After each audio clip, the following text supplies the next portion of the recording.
Hello guys, मेरा नाम बालकृष्ण श्रीवास्तव है। Welcome to code with BK. So इस वीडियो में हम जावा कोड सॉल्यूशन लिखेंगे क्वेश्चन 8 का ISC 2025 computer science boards specimen paper का। और ये रहा सवाल।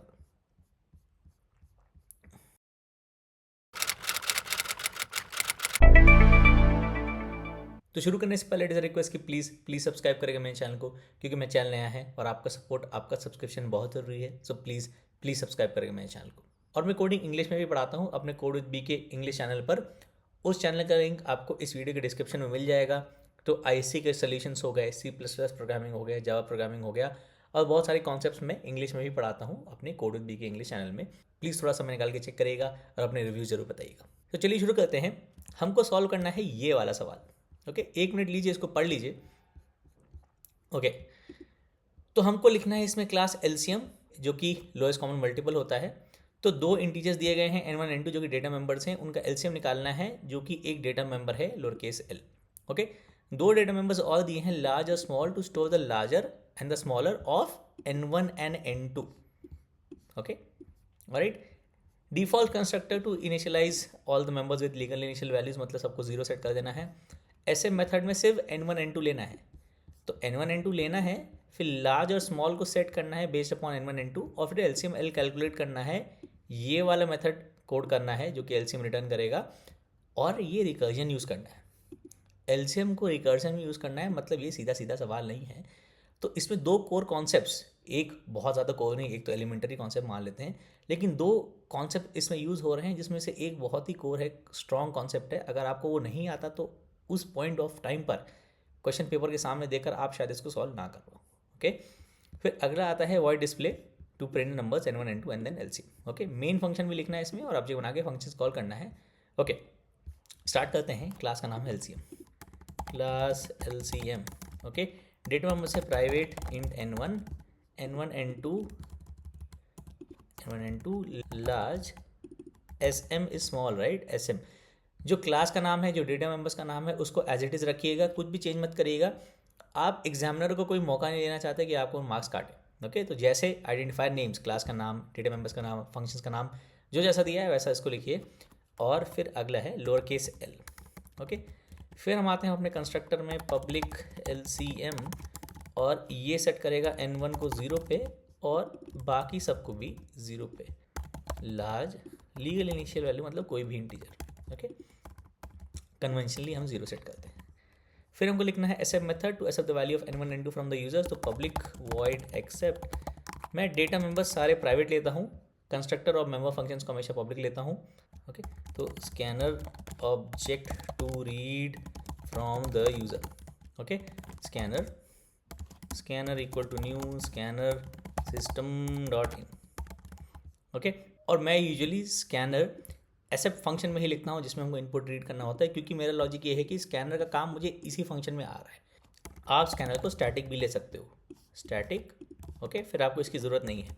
स्टैटिक स्कैनर लेने का सेंस तब बनता है जब आपके पास मल्टीपल ऑब्जेक्ट्स है इस क्लास के, और हर एक ऑब्जेक्ट में हम स्कैनर का कोई फंक्शन कॉल कर रहे हैं। ओके, यूजर से इनपुट रीड कर रहे हैं। ओके, जब आपके पास एक अकेला सिंगल ऑब्जेक्ट है जिसमें आपको इनपुट रीड करना है एलसीएम को टेस्ट करने के लिए, तो स्कैनर ऐसे लिखना भी ठीक है। तो आप ये यूज़ कर लो या ये यूज़ कर लो। Okay, ask the user to enter n1, so sys out। okay, system.out.print enter n1। okay, ये n1 हो गया आपका scanner dot next int. Okay, similarly हम रीड करेंगे ask the user to enter the value of n2 n2 n2 और n2। Okay, यही दो inputs हैं। तो आप रिक्वायरमेंट्स देखोगे, यही दो इनपुट्स हैं। जो डेटा मेंबर्स लार्ज और स्मॉल है वो आपको सेट करना है based on n1 and n2। So set large and sm। Okay, so if n1 is greater than n2, अगर n1 बड़ा है n2 से, तो लार्ज n2 हो गया, लार्ज n1 हो गया सॉरी, और स्मॉल n2 हो गया। ओके, एल्स इफ अगर n2 बड़ा है n1 से, तो क्या हुआ, लार्ज हमारा n2 हो गया इस केस में। ओके, और स्मॉल हो गया हमारा n1। ओके, एल्स वाला case, else if both are equal. अब जब इक्वल हैं दोनों, तो कोई भी लार्ज कोई भी स्मॉल ले लो, क्या ही फर्क पड़ता है, तो यही वाला ले लो। ओके, तो हमने लार्ज और स्मॉल सेट कर लिया। और इस इफ़ कंडीशन में ये वाला एल्स इफ़ और ये एल्स में जो बॉडी है, ओके, जो स्टेटमेंट्स है वो सेम है, तो आप सीधा सीधा ये कर दो, ओके, कि ये हटा दो, ओके। इसका कहने का मतलब ये है else if n2 is greater than equal to n1, okay. अगर ग्रेटर है तो n2 बड़ा है, अगर इक्वल है तो तब भी n2 को हमने बड़ा सेट कर दिया, ओके। लार्ज और स्मॉल सेट हो गया हमारा, ओके। अब हम आते हैं हमारे नेक्स्ट फंक्शन पर, जो कि इसका कोर फंक्शन है, सो पब्लिक इंटीग्रेट एलसीएम। और मुझे काफ़ी अच्छा लगा ये सवाल, इस तरीके से फ्रेम किया है, ट्रिकी सवाल है ये, ठीक है। अब इसको सॉल्व कैसे करेंगे? तो आपको इसमें दो कॉन्सेप्ट्स पता होना चाहिए। इसमें पहला होता है यूक्लिडियन एल्गोरिथम, ओके, जिससे हम HCF निकालते हैं, टू फाइंड HCF। आपको पता होना चाहिए काम कैसे करता है। दूसरा, आपको एक बहुत ही एलिमेंटरी फॉर्मूला पता होना चाहिए कि HCF इंटू LCM बराबर होता है प्रोडक्ट ऑफ टू नंबर्स, जिससे हम ये इम्प्लाई कर सकते हैं कि LCM हो गया product of two numbers, okay, divided by HCF, okay. मतलब हमको LCM निकालना है N1 और N2 का, ओके। तो N1 इंटू N2 की प्रोडक्ट डिवाइडेड बाय HCF, जो कि हो गया हमारा HCF of N1 and N2, okay. तो HCF आप रिकर्सिवली निकाल सकते हो। तो क्योंकि आप HCF रिकर्सिवली निकाल सकते हो, तो आप LCM निकालने के लिए इस फॉर्मूला में, ओके, HCF प्लग कर दो, okay, N1 into bye HCF कर दो, तो आपका LCM भी रिकर्सिवली निकल जाएगा। कैसे, मैं बताता हूँ। सबसे पहले हम बात करते हैं इस यूक्लिडियन एल्गोरिथम के बारे में कि ये कैसे यूज़ होगी। तो आपको अगर यूक्लिडियन एल्गोरिथम पता है तो ये बेसिकली इतने लाइन में एक्सप्लेन कर दे रहा है। तो यूक्लिडियन एल्गोरिथम इन शॉर्ट में ये होता है कि अगर आपको दो नंबर्स का HCF निकालना है, आप बड़े नंबर को रिप्लेस कर दो उन दो नंबर्स के डिफरेंस से, राइट। और ये प्रोसेस आप तब तक रिपीट करते जाओ जब तक दोनों नंबर्स बराबर नहीं हो जाते। तो आपको जो फाइनली जो नंबर्स बराबर होंगे वही HCF होगा और वही यूक्लिडियन एल्गोरिथम होता है।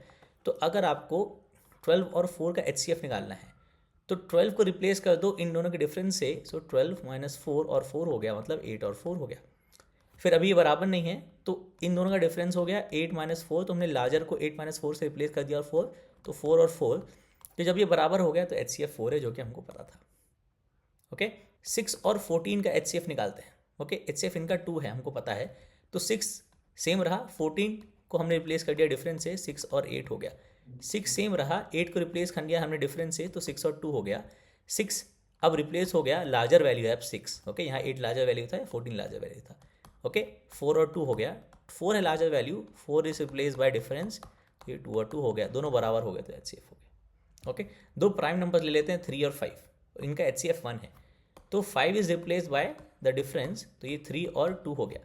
फिर 3 is replace by the difference, क्योंकि बड़ा नंबर है तो ये 1 और 2 हो गया। फिर 2 is replace by the difference, क्योंकि बड़ा नंबर है तो 1 और 1 हो गया, तो ये HCF हो गया, ओके। यही होता है यूक्लिडियन एल्गोरिथम और यही हमको करना है रिकर्सिवली, ओके। इसीलिए हमको जो है दो वेरिएबल्स दिए गए हैं, लार्ज और स्मॉल, जिसमें हम लार्ज और स्मॉल स्टोर कर लें, ओके। तो हम लार्ज और स्मॉल को स्टार्ट करेंगे N1 और N2 में, जो लार्ज है और जो स्मॉल है, जो कि हम यहाँ पे कर रहे हैं, ओके, ऑलराइट। और हम ये प्रोसेस फॉलो करेंगे कि लार्ज और स्मॉल को हम, इसमें जो लार्जर वैल्यू उसको रिप्लेस कर देंगे डिफरेंस से, और ये हम तब तक रिकर्सिवली करते जाएंगे जब तक हमारा लार्ज और SM बराबर नहीं हो जाता। अगर हमारा लार्ज और SM बराबर है, मतलब अगर हमारा N1 और N2 से 3 और 3 है, तो लार्ज और स्मॉल बराबर हो गया, तो दोनों वैल्यूज़ इक्वल हैं, जो हमारा HCF का कंडीशन था, तो यही HCF हो गया। तो हम सीधे सीधे रिटर्न कर देंगे प्रोडक्ट बाय HCF, जो कि यही है, ओके, आइदर लार्ज और स्मॉल, ओके। वरना ये रिकर्सिवली करते जाएंगे, लार्जर दोनों में से जो लार्जर वैल्यू है, ज़रूरी नहीं कि वो इसी वेरिएबल में हो, क्योंकि आप अगर ये वाला एग्जांपल ले लो तो लार्ज इससे हो रहा है और SM इससे हो रहा है, ओके। लार्ज ये था, ओके, फिर लार्ज ये हो गया, जबकि वेरिएबल लार्ज ये है, फिर लार्ज ये हो गया और फिर दोनों बराबर हो गए, ओके। तो दोनों में से जो भी लार्जर वैल्यू है वो रिप्लेस हो जाती है डिफरेंस से दोनों वेरिएबल में, और ये हम तब तक करते जाते हैं जब तक SM और लार्ज बराबर नहीं हो जाते, ओके।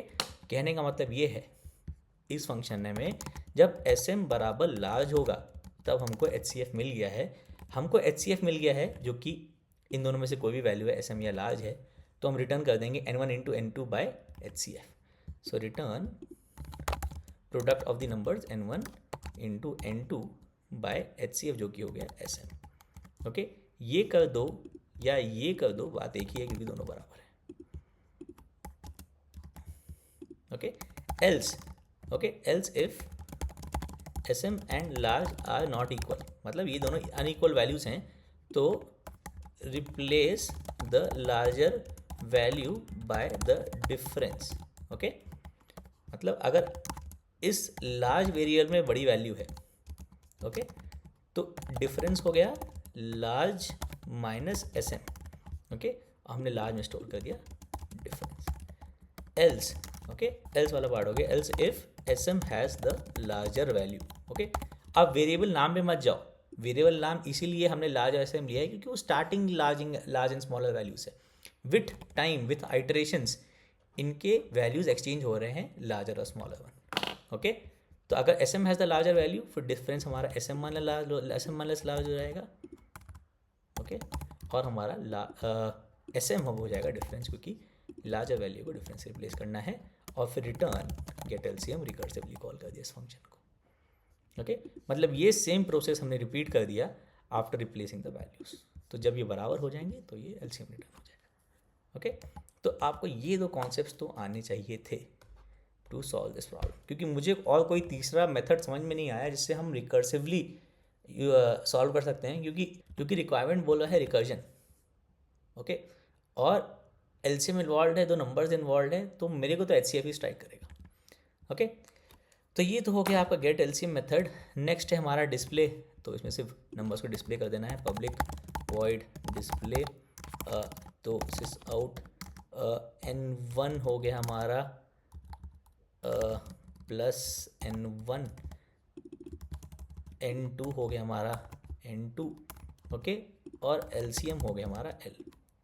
ओके, तो अभी हमारा L में LCM स्टोर नहीं हो रहा है ना, कहीं हमने L सेट नहीं किया, तो हम LCM को यहाँ सेट कर देते हैं, राइट। क्योंकि डेटा मेंबर दिया है हमको स्टोर करने के लिए, ये फंक्शन सिर्फ कैलकुलेट करेगा, इसका रिटर्न वैल्यू भी कहीं स्टोर करना है L में, जो हम यहाँ कर रहे हैं। ओके, तो ये हो गई आपकी LCM क्लास। ओके, सारी डिटेल्स के साथ आपको एक मेन भी लिखना है, तो public static void main string args। Okay, LCM equal to new LCM dot accept. Okay, input लेंगे पहले, ओके, और फिर सीधे डिस्प्ले कर देंगे। ओके, क्योंकि डिस्प्ले फंक्शन ही कॉल कर ले रहा है ये गेट LCM को, जो कि L की वैल्यू स्टोर कर लेगा। ओके, चला के देखते हैं। हमारा पहला वाला केस था 12 और 4, इसका HCF हमको पता है 4 है। ओके, HCF 4 है तो LCM 12, राइट। तो अगर आप इसको फॉर्मूला में प्लग करोगे तो HCF इंटू LCM हो गया 12 इंटू 4, तो LCM हो गया आपका 12 इंटू 4 बाई HCF बाई 4, तो LCM हो गया 12, जो कि ये है। ओके, फिर से चलाते हैं अगले केस के लिए, 6 और 14 के लिए LCM 6 और 14, तो इनका HCF 2 था, तो 6 इंटू 14 बाई 2, तो 14 3 जा 42। ओके, फिर अगले केस चलाते हैं 3 इंटू 5, इनका HCF 1 था, तो LCM 15 होगा। ओके, एक और केस चलाते हैं 100 एंड 20 का LCM 100 होगा। एक और केस चलाते हैं से 34 एंड 27, इसका काफ़ी बड़ा वैल्यू होगा 918। ओके, क्योंकि HCF इनका 2 है, 2 भी नहीं इनका HCF, इनका HCF 1 है। 34 इंटू 27 डायरेक्टली मल्टीप्लाई होगा तो LCM मिलेगा। एक और केस चेक कर लेते हैं 10 और से 10 सेम वैल्यू, सो LCM 10। ऑलराइट, तो ये था आपका सोल्यूशन क्वेश्चन 8 का। ओके, ऑलराइट, तो ये सोल्यूशन इंग्लिश में भी अवेलेबल है। अगर आप इंग्लिश से ज़्यादा कंफर्टेबल हैं तो इस प्रॉब्लम का सोल्यूशन इंग्लिश में, वो वीडियो का लिंक आपको डिस्क्रिप्शन में मिल जाएगा, प्लीज़ चेक कर लीजिएगा। मेरे code with BK English channel का भी लिंक आपको डिस्क्रिप्शन में मिल जाएगा, प्लीज़ चेक कर लीजिएगा। ओके, तो बताइएगा आपको सवाल कैसा लगा, आपको समझ में आया, इसमें कुछ डाउट था, प्लीज़ कमेंट से मेंशन करिएगा। अगर आपको इसमें कुछ समझ में नहीं आया, कोई डाउट था, और आप कमेंट से मुझे हमेशा बता सकते हैं कि आप मुझसे कोई क्वेश्चन सॉल्व कराना चाहते हैं या फिर कोई कॉन्सेप्ट डिस्कस करना चाहते हैं। सो प्लीज़ लाइक करिएगा वीडियो को, सब्सक्राइब करिए मेरे चैनल को, and thank you for watching.